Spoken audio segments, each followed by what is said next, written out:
Good afternoon and welcome to today's Maniac Talk.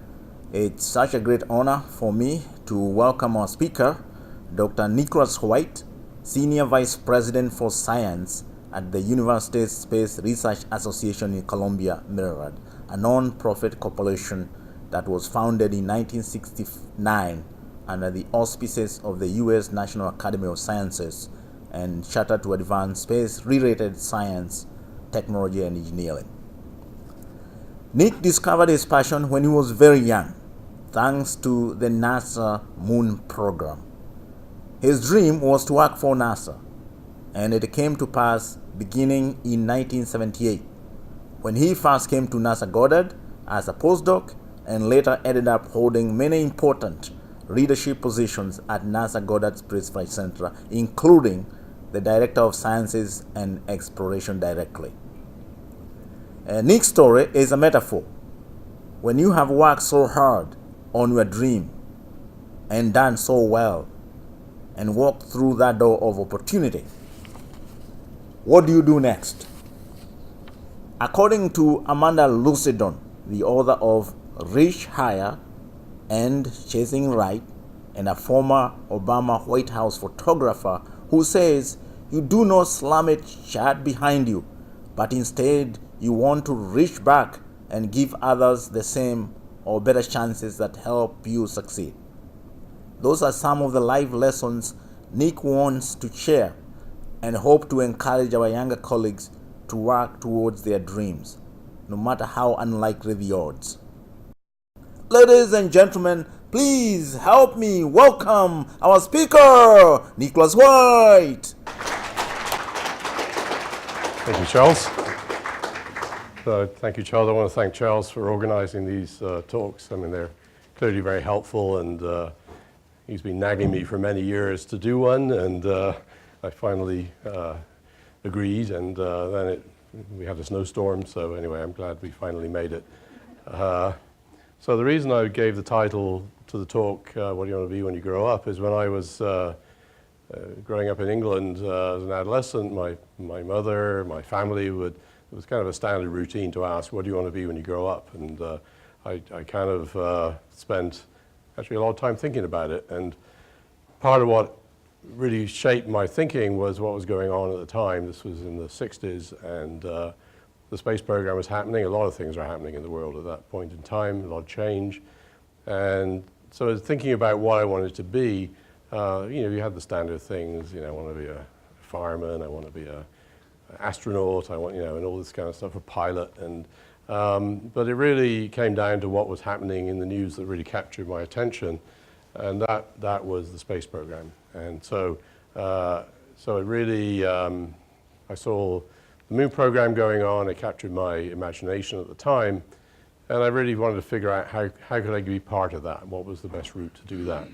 And of course, you're a teenager sitting in England, and well, how do you do that? And I think there's a lot of people in my generation who kind of went through that process, and it's actually amazed me over the years how I ended up where I ended up, because if I look back when I was 11 years old, it just would seem highly improbable. So anyway, so let me just start with a quick summary of who am I. And so basically, I was born in Gloucester, England. I'm an X-ray astronomer. That's sort of where I ended up. And I got about 200 publications in referee journals.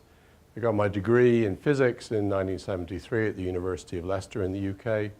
I got my PhD in 77 at University College London, and I've been a US citizen since 1997. Now, Goddard has been really intimately woven into my career from the start. I actually, before I came here permanently in 78 as a postdoc, first time I walked through the gates here was probably, I don't remember exactly when, but it was like 1975 as a PhD student. And I spent a lot of time in Building 314 in the operations center, being part of an operations for an astronomy satellite at the time. And I got my first postdoc here, spent 4 years in that postdoc, but then I moved back to Europe, to the European Space Agency, and spent about 8 years in Europe, in Holland and Germany, working for ESA. And that was a really interesting, different perspective on how another agency works.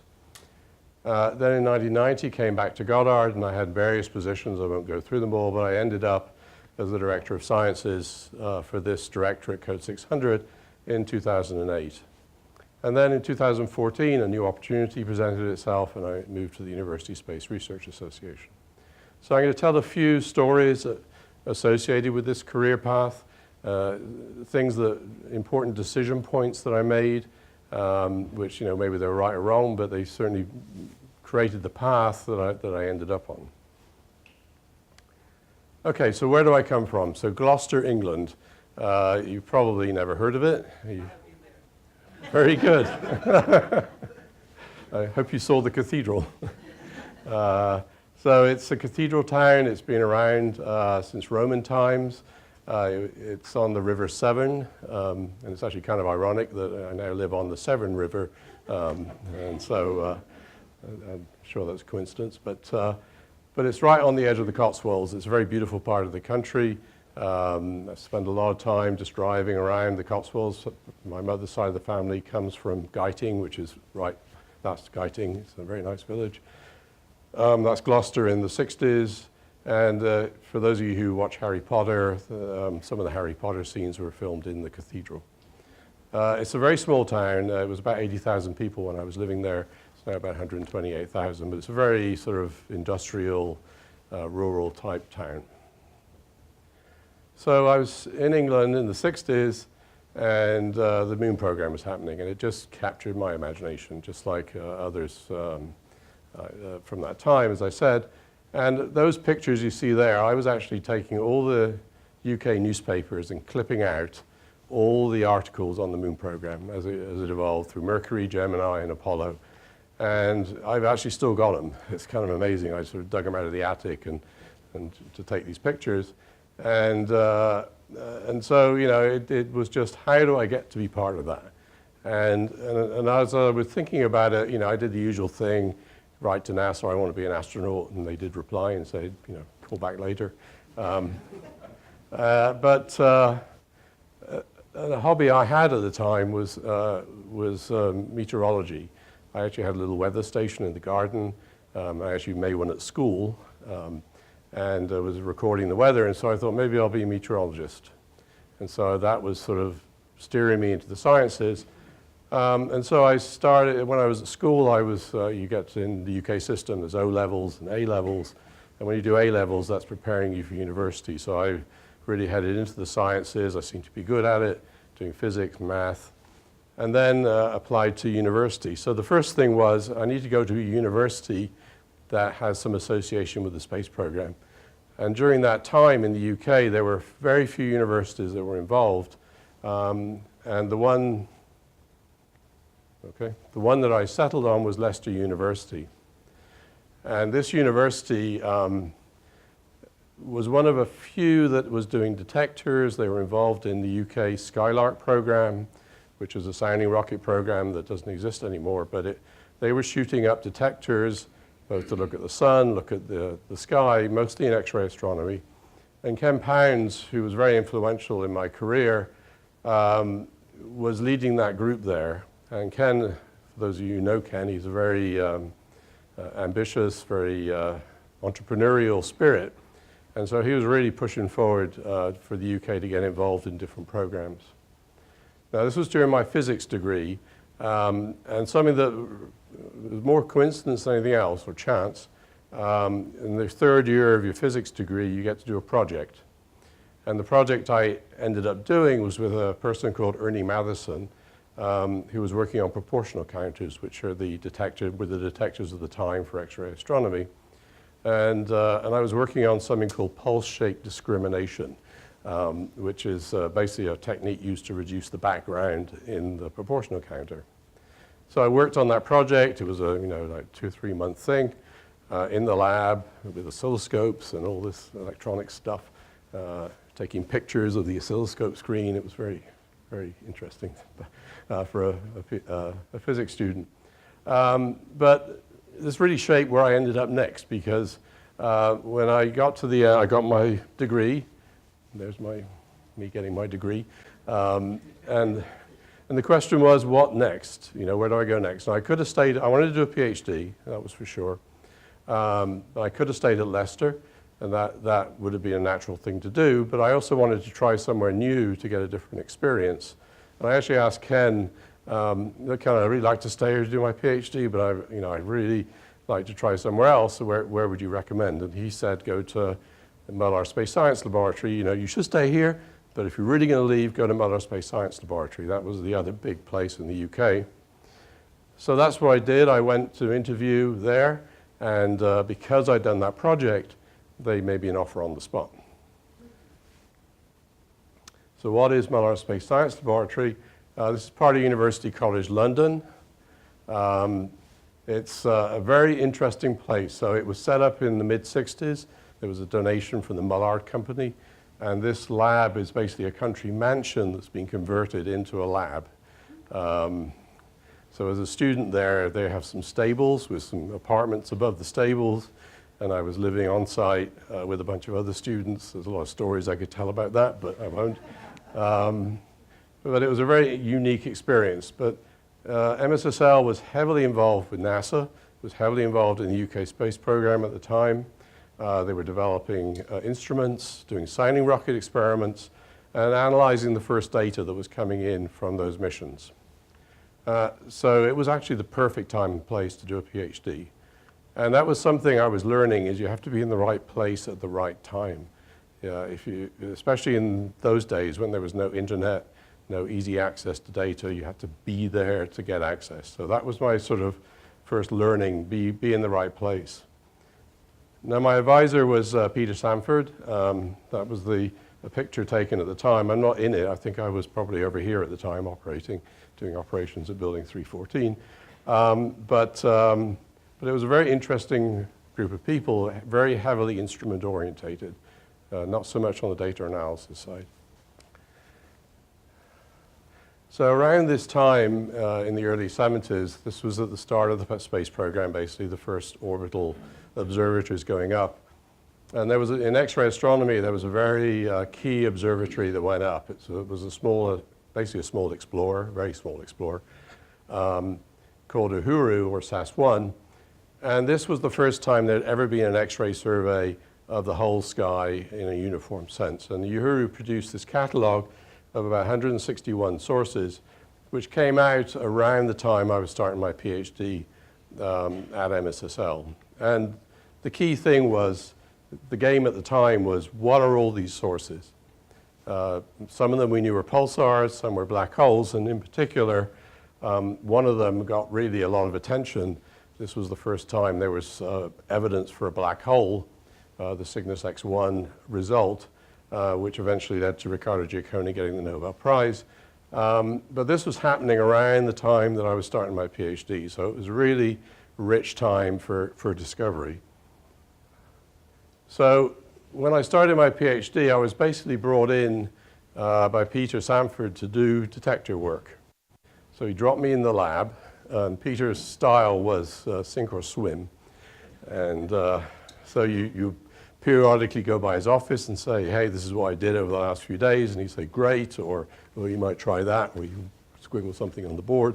But it was basically you're on your own. And so I was in this lab with a technician trying to do several things.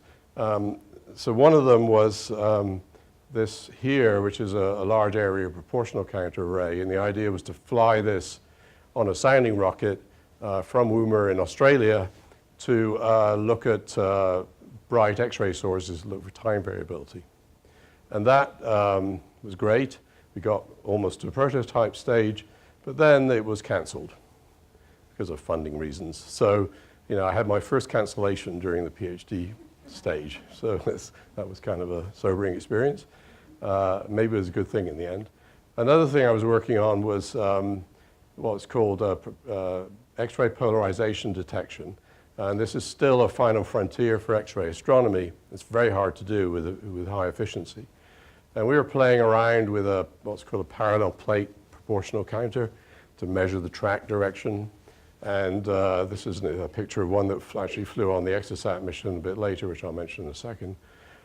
So I was playing around with this, and every time I tried to get it to work, the detector broke. I would keep, basically, it would break down, and no matter what I did, I couldn't get it to work. And Peter Sanford was really hot to get this thing to work because it was the next frontier. But I got very frustrated. It also turned out that when they flew this detector on Exosat, it also broke down and didn't work. So, so I felt a bit vindicated about it.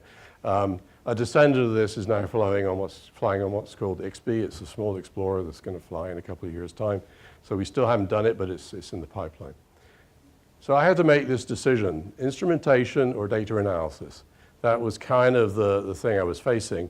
And the instrumentation is fun, it's hands-on, but it can also be a long, hard road, I was discovering. You can get canceled, it doesn't work, and I needed to get a PhD out. I didn't want to mess around with stuff that was going to take forever, and so at the same time, the lab was involved with 2 new missions that were just up and running, and just one was already launched when I got there, another was about to be launched. And there was the Copernicus mission, which was a NASA mission. It was a precursor to Hubble, basically. It was one of the first UV telescopes launched. And the UK had a very small package on board, an X-ray telescope, co-aligned with the UV telescope. And we got about 10% of the time. And at the time, as I say, you could just point at anything and basically write a paper. So, and Aero 5 was launched. This is a UK satellite with some US participation, NASA participation. And that was launched in '74. So I made the easy choice. I went the data analysis route because it was just, I wanted to get a PhD on a reasonable time frame. So the PhD years, this is when I first came to Goddard, as I mentioned. So it was very interesting times. I mean, basically, we were in the days of big mainframe computers. There was this thing called a SCAMA phone, which a SCAMA connection from here to this manor in the middle of rural England, where we were basically programming the observations and getting the data back and sort of putting it onto magnetic tapes, downloading it. But we also had to come here to operate the instrument. So it took me a while to persuade them to let me do it. But as I say, I think it was around '76, I would come out here for 3-month stints. We would be in an apartment over in what was then Braybrook Village, I forget what it's called now. And we would come in here and just spend all our time in the basement of 314. Very interesting times. So that's actually me, believe it or not. And this was actually in the visitor center at the time. There was I don't know, I think it was a flight spare model or something of the satellite. I don't know if they still have it here anywhere, but maybe went to the Smithsonian, who knows. But this really, I don't remember how many trips I did here to do this, but it was great because you'd be on per diem, you accumulate all this money, you go back to England, and I could buy a car. It was it was great. But it also meant I could get my PhD done in a reasonable time. The other thing was Aero 5, which really turned out to be the right mission at the right time. There was a mission over here called SAS-3, which was flying at the same time. But again, because there was this catalog of X-ray sources, you just point anywhere, and you got a paper. It was the unknown frontier of X-ray astronomy, so it was extremely productive. So I got my first papers around that time. My first paper was actually on the brightest X-ray source in the sky, SCO-X1, and I remember it took me like 3 attempts with the referee to get that accepted. And I was getting a bit despairing at the time because I thought, am I never going to get a published paper? But then the papers started coming. And it was mostly on X-ray binaries, which is basically a neutron star or a black hole orbiting a relatively normal star where material's falling in from that star onto that compact object, and you see an X-ray source. And at the time, this was a field that was maturing fast, and I was lucky to be part of it. So, so something I've learned over the years is when you're working with people at the time, you don't really realize where they're going to end up in the future. And in many occasions, I've written papers with folks and they end up in high places. And this was kind of a classic example of that. So, as I say, this satellite, the Copernicus satellite, it was OEO3. The primary experiment was from Princeton. Lyman Spitzer was the PI. And some guy called Ed Weiler was the sort of my equivalent on the Princeton side, programming the telescope, the observations, analyzing the data.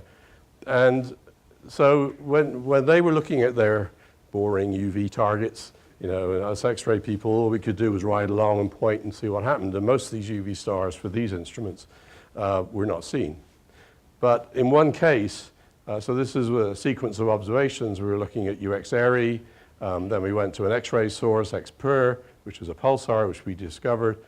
And then we came to another star that Princeton was looking at, HR 1099. And we saw a signal. Now, it may not look very dramatic these days, but it was about as bright as XPER. And it happened to be at the same time a radio flare was seen from this star. Now, this is an RS-Can Van binary, and these are very active stellar flare type objects. And so, there was a paper there, and this wasn't our observation, this was somebody else's. So we kind of worked with Ed and put together this paper, which actually ended up in Nature, because this was one of the first times an X-ray flare had been seen from an extrasolar star. And so it was funny, about, this was probably back in the 90s, we had one of these management meetings here when I was lab chief, and Ed came in. It was one of these meetings Steve Holtz originated. And Ed actually remembered this paper, which was, I just found amazing because, you write a lot of papers over the years. So anyway, so I got to the end of my PhD. What next? Because I've been coming here a lot, Steve Holt over in Building 2 had noticed, and it was around the time when the HEOs were being flown. These were major observatories in high-energy astrophysics. There were 3 of them in all, but 2 of them were very relevant to X-ray astronomy, HEO1 and HEO2, which was the Einstein Observatory. These were the days when there weren't really big guest observer community programs. The PI, the instrument, basically got all the data, got to analyze it, publish it. Occasionally you might invite somebody in from outside. But the name of the game here is always be where the data is. So Steve Holt offered me a job. And I think the main merit I had for getting that job was that Steve was an Anglophile and was really liked Monty Python, for those of you who know Monty Python. And so the fact that I also liked Monty Python and understood the jokes, I think was the reason he picked me, but maybe I'm just being a little cynical there. But again, this was the ideal place to be. This was about to be launched. This had already been launched. And so there was data flowing in, and again, you could just pick the data, publish, and just get lots of papers out of it. And so that was great. So then, so I spent 4 years here, had a really great time. I'll leave it to Frank Marshall to describe some of the fun events that we had, lots of great parties over in Braybrook Village. But it was really a great time. And in 1982, these missions had ended, basically.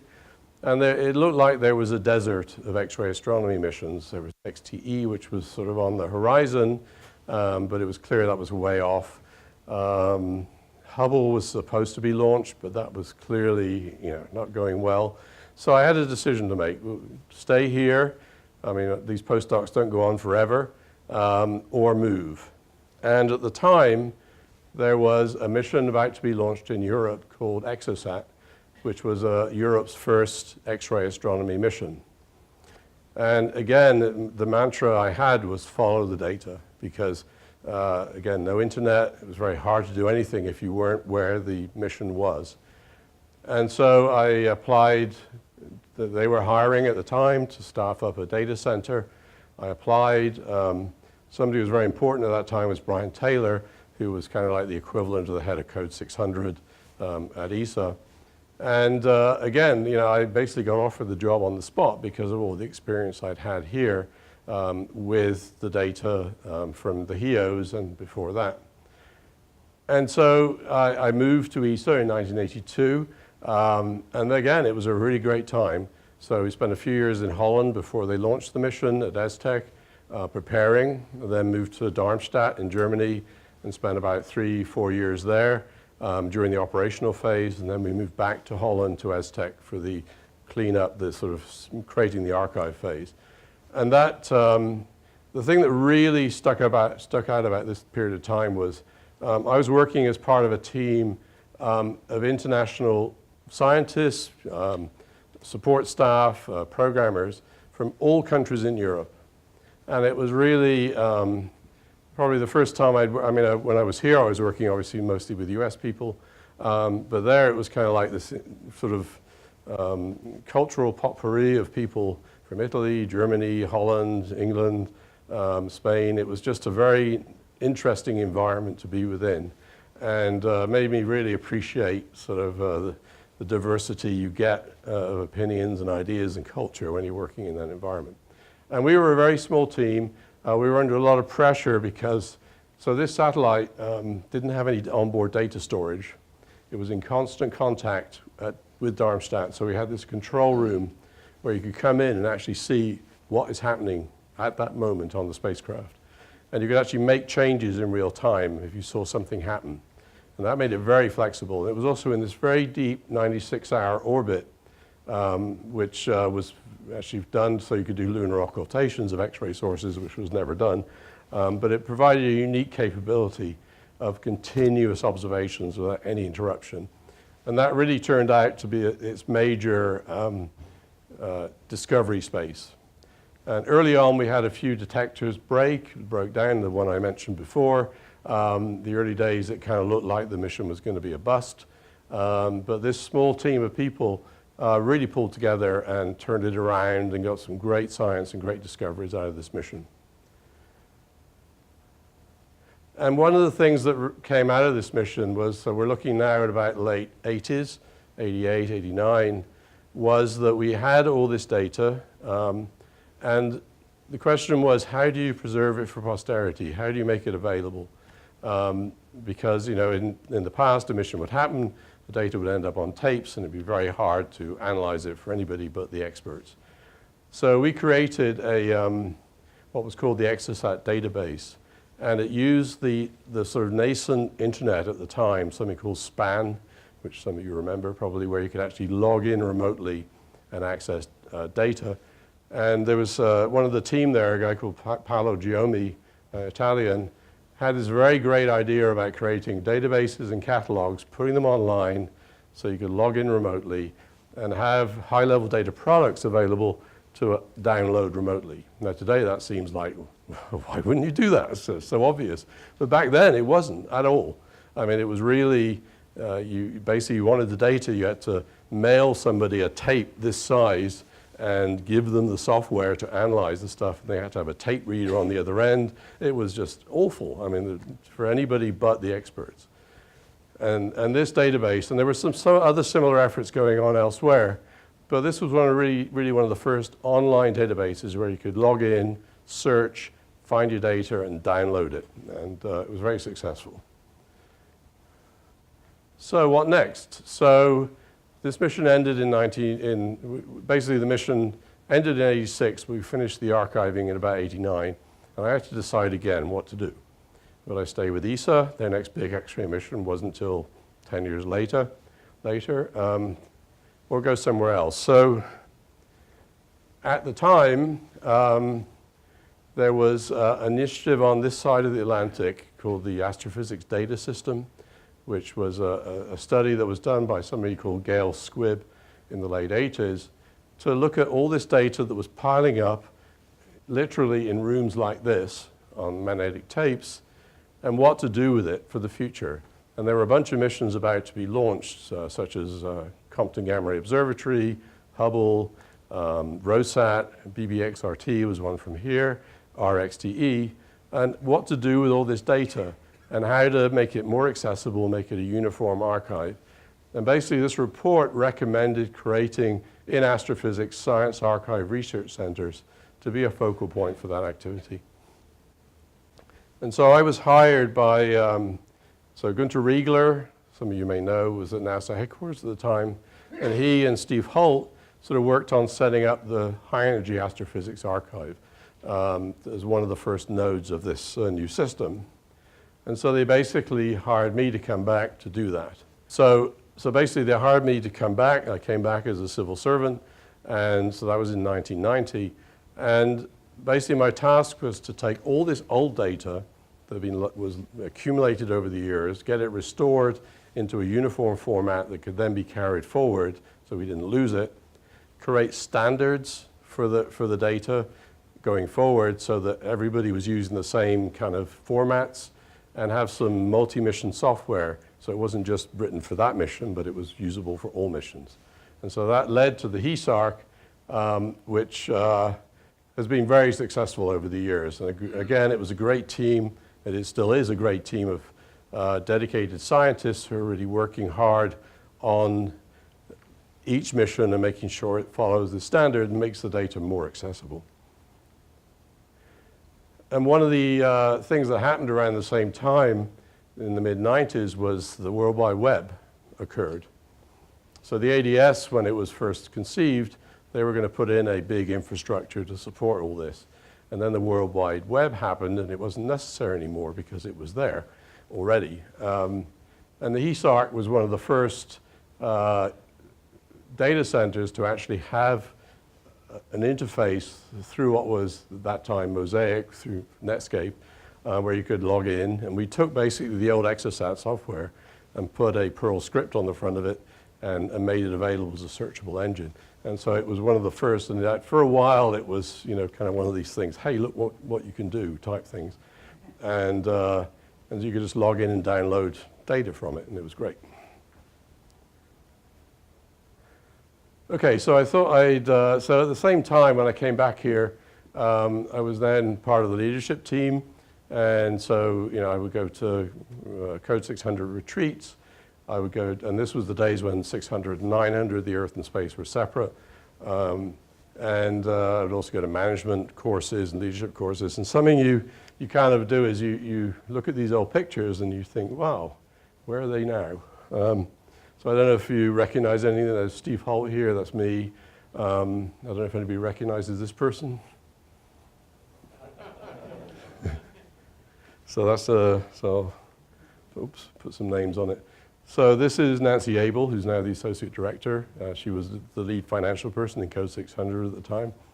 There's Rich Kelly, who's the PI on the instrument that's now flying on the XRISM mission, the reflight. I mean, Rich is probably one of the most persistent people I've ever met. There's this instrument called the X-ray calorimeter, which was supposed to be on what's now Chandra.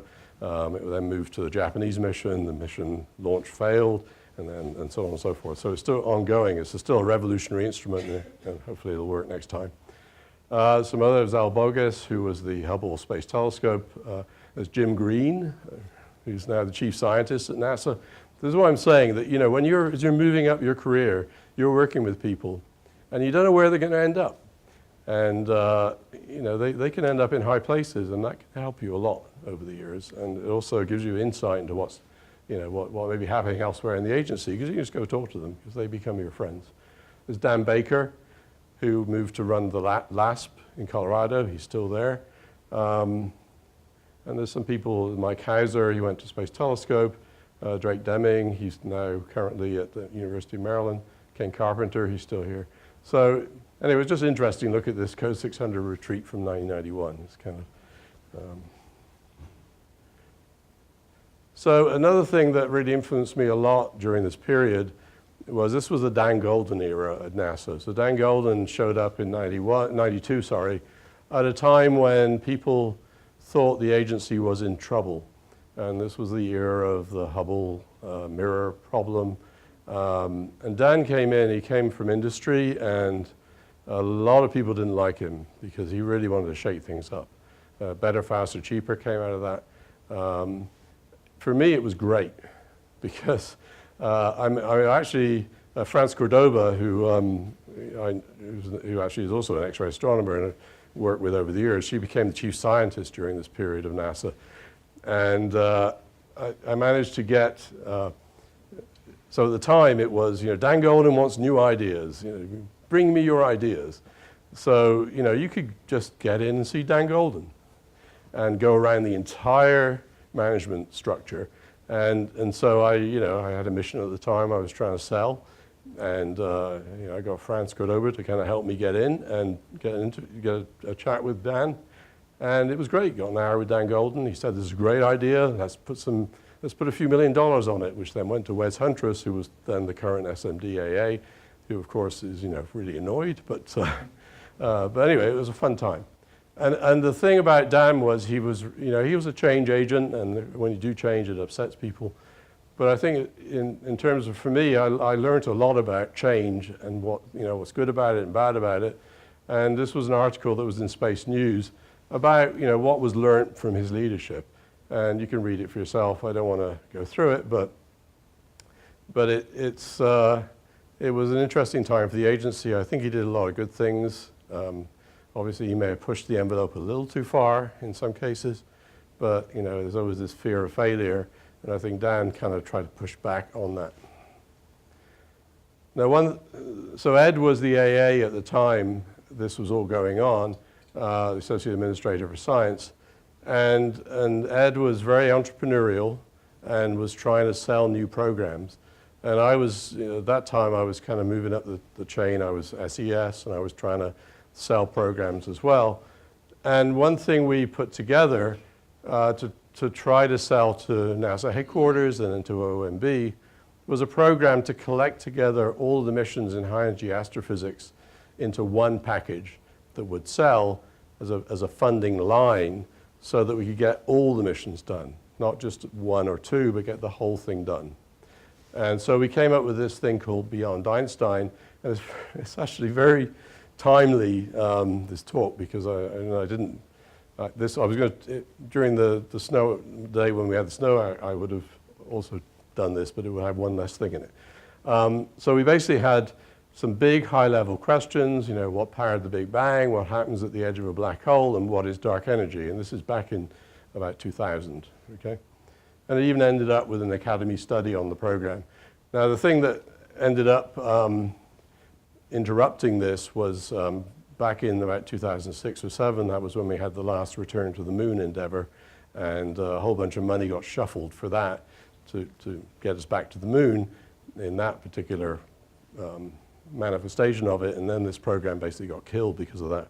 But anyway, it was a very interesting program where we basically put together, these were the current missions at the time, and we put together a program, this was called the spider diagram, where we took all the priorities from the decadal survey in 2000 and put it together as a single program to get to a vision. Now, Dan Golden was really keen on the vision thing. He didn't want to know about what you're doing today. He wants to know where you're going. Tell me what your vision is and how you're going to get there. And so we created these vision missions. One was a black hole imager, and this was an X-ray mission to image a black hole. Another thing called the Big Bang Observer, which is a gravitational wave observatory to directly detect inflation, not just indirectly, but directly with a fleet of LISAs flying around the solar system. We had near-term great observatories, LISA, which I'm sure many of you heard of, and a mission called Constellation X, which was an X-ray observatory, and that was where my interest was mostly focused. But we also had these things called probes, which were sort of intermediate billion-dollar class missions. One to do inflation, which is a microwave background experiment, a dark energy probe, which was to do the expansion of the universe, and a black hole finder probe to basically find all the black holes. Now, so this was January 2003 we put this program together. So where are we today with it? So the X-ray mission has become something that ESA's flying called Athena, which will probably fly around 2030. Get this work, yeah. The black hole finder actually ended up being two missions, New Star, which is a small explorer, and SWIFT, which is a gamma ray burst mission, but also does black hole finding. The dark energy probe became WFIRST and Euclid in the 2010 decadal survey, so they are being executed.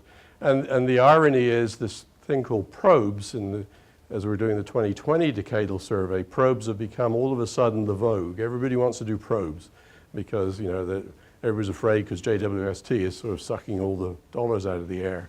We need a more balanced program. So, so this has become trendy, but this is basically how that science is being done. And then, of course, I mean, if I'd have given this talk when it was supposed to be given, I couldn't have done this, but as you know, there's been a black hole image created, not in the X-ray, but in the millimeter radio band, where you see the shadow of the black hole, proving this is feasible and can be done. And I don't view this as kind of we've taken the picture, therefore we're done. I mean, to me, you still want to do an X-ray interferometer in the end, and this is a very challenging mission. This is like free-flying spacecraft, hundreds of meters apart, to basically get fringes in the X-ray. But I think this is now even more a worthwhile endeavor. But the bottom line here was that what I learned at the time was, if you're going to sell a mission, don't try and sell it on its own, because you'll just tick off a load of other people who want to sell their missions. Put it together in a program, bring the community together, and a rising tide rises all ships. And it might be some people get their mission a bit later than they want to get it, some will get it sooner, but sell it as a program, don't sell it as an individual mission. Okay, so a few thoughts. So as I was coming up through the system, this term project scientist showed up, and that was when I first really heard about it when I was at ESA. And you know, within the ESA system, they have project scientists for all their programs. And it really turned out to be something I kind of like that job. That's kind of interesting. And the reason it's interesting is, you know, you're the interface between this big project being built by NASA or ESA or whatever agency, and you're the interface between that project and the community. You're representing the science for the community. And that's really an important job. And you're making sure that when the engineers build it, that it actually does what it's supposed to do. And they're going to make lots of trades over the years, and they might throw something off the mission that in the end turns out to be critical. So you've got to be really strong in making sure the requirements are met, and you become the NASA advocate for the project. Now within Goddard, when I became the Director of Sciences and even the lab chief level, it was clear to me that project scientist plays a really critical role here at the center, and I think it's a more important role than any other management role in Code 600, even the Code 600 director. I mean, you, as a project scientist, you basically, through the Director of Science, have authority to go to the Center Director and say, hey, this is being screwed up. You know, we need to fix it. And it, you know, I think it's a job to aspire to.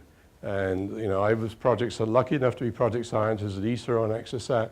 I ended up on a mission with Japan, 2 missions with Japan, and then was also on Constellation X, this mission, a mission that we eventually turned into this European mission.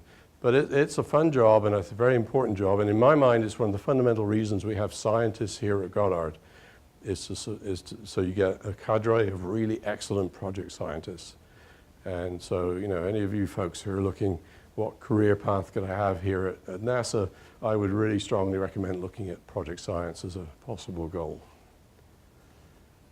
Somebody I want to mention who was also influential was Neil Garrels. So when I was in Code 600 at the, what was then the branch level, I was the head of the X-ray branch. Neil was the head of the low energy gamma ray branch. And the two of us really worked together well. And in particular for gamma ray bursts, which was Neil's passion, that whole thing, that whole field exploded in the late, maybe not the right word to use, but became very topical in the late 90s when it was discovered that gamma ray bursts have an afterglow. And that afterglow is in the X-ray and the optical. And there was a mid-X opportunity at the time. It was clear NASA wanted to do a mission on gamma ray bursts. And you know, Neil had a mission called BASIS, which was done earlier to do a gamma ray burst detecting mission. But it needs to be married with an X-ray telescope and a UV telescope. And of course, as the X-ray branch head, I had all the connections to where to get an X-ray telescope from. And we worked together very closely to create this mission called SWIFT. And you know, Neil was just such a passionate leader, and also somebody who could bring together different groups. And you know, as I sort of moved more up the management side of things, became the head of 600, and Neil sort of stayed at the branch level and continued his passion, and it was just a joy to work with him. And it's really, for me, it's very sobering that he passed away in 2017, we were actually born in the same year, so it's kind of makes you think. So another secret to science management is to have an excellent deputy. So as I ended up running the lab for high energy astrophysics at the time, which ended up being the Astrophysics division that Rob Petrie is currently leading, you need a deputy who knows what they're doing, because we're scientists. We have the vision thing. We want to kind of get our research done, and we don't understand all that bureaucratic stuff that gets in the way. And so over the years, I had some really excellent deputies. Chuck Glasser, who was a deputy in Code 660, Lab for High Energy Astrophysics for many, many years, was truly excellent deputy. Lois Wortman came in afterwards, and then Andy Dantzler, who then went on to NASA headquarters and unfortunately has passed away now. And then when I moved up to the 600 level, Mitch Brown was my deputy there. And then when Mitch retired, Maria So took over. And I hope you don't mind the hat there. That was at my leaving party. So I'll also point out a couple of other people in here. Is Steve Holt again. He was very key in, and this is another important thing. You need somebody high up in management who's your mentor, who's looking out for you, helping you move forward. And Steve, he was originally when I was doing my postdoc, the person who was my advisor, but he then became the head of 600, and he brought me back here in 1990 and was very strong in helping me develop as a manager. Jonathan Orms was the previous lab chief for Code 660, the Lab for High Energy Astrophysics, and so he was my predecessor. And this one, I forget what the event was, but we were all celebrating something. But I can't emphasize enough having a great deputy. And most of the time, the deputy came from the engineering side of the house, had instrument management or some kind of project management experience, had great skills at dealing with the bureaucracy. There's a lot of bureaucracy around NASA, and if you don't have somebody to fend that off and you end up doing it yourself, then you can't do the vision thing. You can't try and create new programs or whatever. So, and I can't not thank these people enough because they really helped. So when I was Code 600 Director of Science, I didn't want to spend a lot of time on this, but there's kind of two parts to the job. There's the fun part, and then there's the not so fun part. So the not so fun part is the issues of the time. So when I came in as 600 Director, full cost accounting had just hit in full force, and we had a lot of problems. There was this transition made by the agency where everybody had to charge their time to whichever project, and for most of the agency it was a pain, and there were a few glitches, but for science it was a total disaster. Jim is nodding his head. Basically, at the same time, they also brought in SAP, and it didn't go down deep enough to cover all the individual RNA awards, and all the RNA stuff was just one big bucket. And nobody could tell how much money had been spent, and PIs were kind of fighting each other. You spent my money, and so that was an interesting time, and that was when I really learned about how to deal with the crisis. But we got through it. Still not perfect, but I don't think we're ever going to go back. But anyway, that was a big issue at the time. Space, this is always an issue, and it's not outer space. It's where do we put all these people. This is a tremendously successful endeavor here at Goddard. We keep, in spite of we're going to go out of business, but it's never true. We're actually always growing. And where do you put all these people? And we got a couple of new buildings out of it, which was I think very nice. Building 34 especially. Towards the end of my tenure, travel and conference approval became a nightmare. There was some other agency did something that really got Congress upset, and then they came down like nobody's business on all the agencies. So I ended up as Director of Science having to approve all the travel for everybody in Code 600, which to me was just ridiculous, but I had to salute them, do what I said. And probably another issue that periodically comes up is why can't we have engineers in Code 600? That's how it started back in the 60s. It was all a mix of engineers and scientists. And if we could only have our own engineers, everything would be perfect and wonderful. And I think it was around early 2000s, all the engineers were moved out of 600 in terms of reporting, so they report to Code 500, but we're matrixed back in again so that they effectively were still working alongside us in 600. But this was always an issue that would keep coming up over and over again, and maybe it still comes up, I don't know.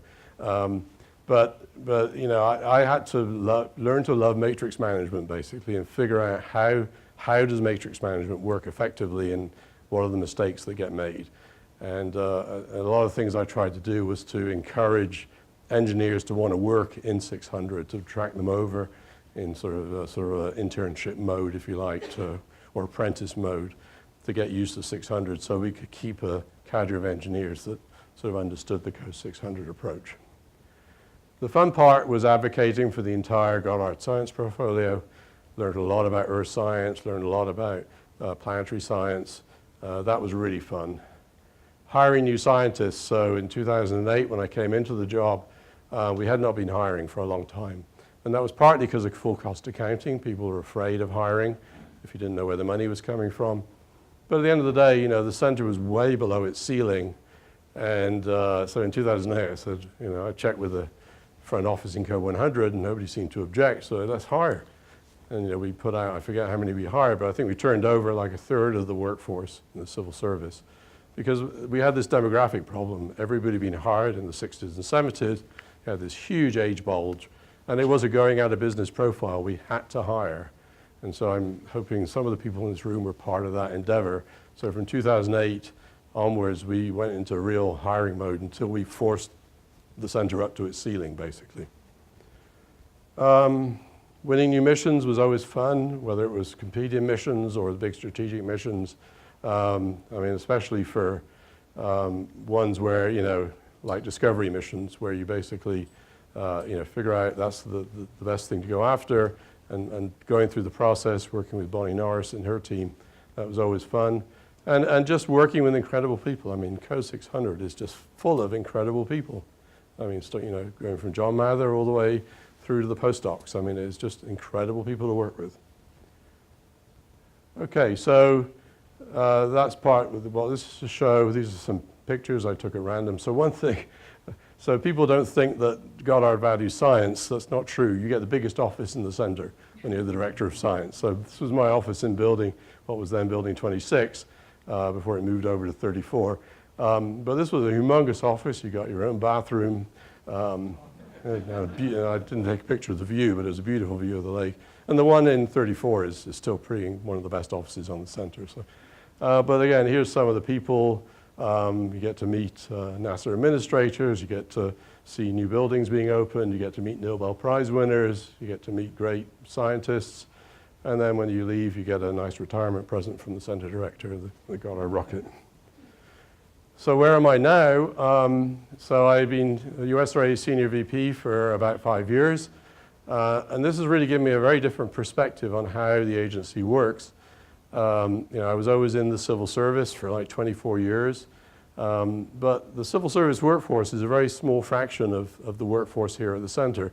In Code 600 is about, the number when I left was about 400 civil servants.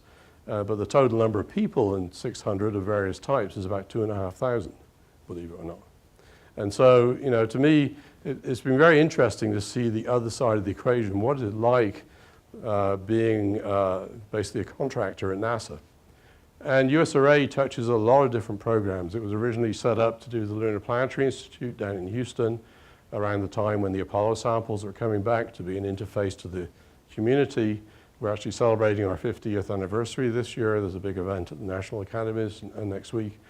But we've expanded out beyond this to things you've probably heard of, like SOFIA, which we operate at Ames and Armstrong. We run the NASA intern program, so when you get your summer interns, they are basically coming through USRA. We provide the stipends and all the support. We run the NASA postdoc program. So something we're not doing anymore, but it took a lot of my time, is the Arecibo Observatory. We were part of the team that was running Arecibo Observatory, including the time when Hurricane Maria hit. So I learned a lot about issues on the NSF side, especially on the older observatories where they're trying to basically divest themselves of them so they can do new things. And Arecibo was sort of in that firing line. Learned a lot about Puerto Rico and a lot about how NSF works. And lastly, we've set up a new activity called the Earth and Space Institute, just started this year. We've actually hired Miguel Roman. He applied for the position to be director, and so that's just starting up now, where we actually can do maybe some earth science research, especially in the applied sciences area, to help with resilience to disasters, helping to steer people towards building up. So, if there's a hurricane, how can you build resilience against that? It's not just let's respond to a hurricane and bring in the emergency services, but let's learn from it and then make it more resilient going forward. And then we're running the guest star cooperative agreement here in this building, and actually Charles is part of that agreement. So Charles is a USRA employee. So thank you, Charles, again. So I'm having a good time also at Marshall. So something that I've really learned from this is how do all the other centers work, especially in the science area. So I have to interact a lot with Ames, a lot with Marshall. I was also interacting with Glenn for a while, and it's really given me a different perspective on science at different centers. We tend to think here, we're the big Goddard, we're the most important, but there's some really great stuff going on at the other centers, and they're really a key part of the sort of science ecosystem. So to wrap this up, so what I want to be when I grow up, I'm not sure. I'm still working on it. I'm so happy where I am now, but you never know downstream. Goddard's been woven through my career in and out through the years. And, a few things, that I've learned is, at the time it was follow the data. You had to be where the data was, otherwise, you quickly will go out of business. You work with great people over the years, learn from them, and part of your job as a leader is to enable everybody else to get their jobs done. And as I moved down the management chain, it was really more, how can I help, as opposed to you're going to do this. And I've enjoyed doing both sides of it, keeping my research active and doing the science leadership thing. I really had to stop doing the research when I became director of science because there really was no time. But it's been a fun ride, and we'll see how it goes in the future. I hope this has been helpful to the generation. Thank you. Yes, question. Hello, Brian. Hi, nice talk. You mentioned Dan Golden, and I wondered if he was in charge now, what changes do you think it would recommend to NASA, and if you agree with the changes that he's made? Yeah, I think it changes. One of Dan's philosophies was, take crises as an opportunity for change. So if you look at what the agency's doing now, where it's been instructed to get humans back on the moon by 2024, that might be a mandate for change. So I think the agency, when you're a leader of an agency, you're in whatever the situation is at the moment, and you have to take that opportunity. But at the same time, we don't want to break the entire agency. So, but I think Jim Bridenstine's, he's seems to be getting to grips with it. So we'll see how it goes.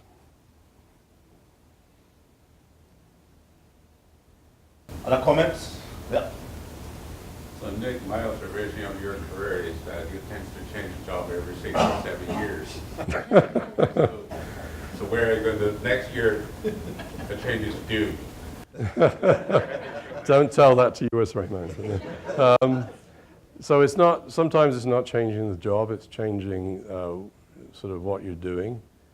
So I was very fortunate in the 24 years when I was a civil servant, on that kind of time scale, a new opportunity presented itself. So, I was able to keep sort of refreshing myself. So in the moment, what I'm thinking about is going back to doing a mission. Because I'm really passionate about doing missions, so as you may be aware, I'm sort of thinking about doing a mid-X mission to do gamma ray bursts. And I can do that at USRA and continue what I'm doing now. So it's more, I don't want to get stale. I want to keep sort of learning new things and moving forward. And sometimes that means changing organizations, sometimes it doesn't. It means you can do it within the framework you're in. Yes. So you still have a weather station at your house? No, I don't, unfortunately. I think yes. That was very interesting when I was doing that as a school kid. I started in my backyard at home, and again, when I was digging through my attic, I found all my old logbooks so if anybody's interested in the weather in Gloucester, UK in 1960 something, I can probably tell you. And when I was at school, I basically put a weather station on the school. I put an anemometer on the roof and a temperature sensor on the roof, and I had a wire coming down the side of the school and a little display in the corridor to show which direction the wind was and all that kind of stuff, which I all built by myself, and it stopped working after a few months. But once I decided, I sort of figured out that meteorology probably wasn't for me. I actually went and visited the Met Office in England at that time to kind of just see what was going on. But that maybe more, astronomy type direction was where I wanted to be. I was going to ask where you went wrong. No, but I came back eventually when I was head of 600, and I was. Yeah, I mean, at the time, it was from the UK perspective, it was, put up a weather satellite and just monitor, what was coming across the Atlantic. And that was interesting, but, it seemed like there were other areas that were sort of really exploding, so to speak. Okay, so with that, let's thank Nick one more time. Thank you. Thank you, Charles.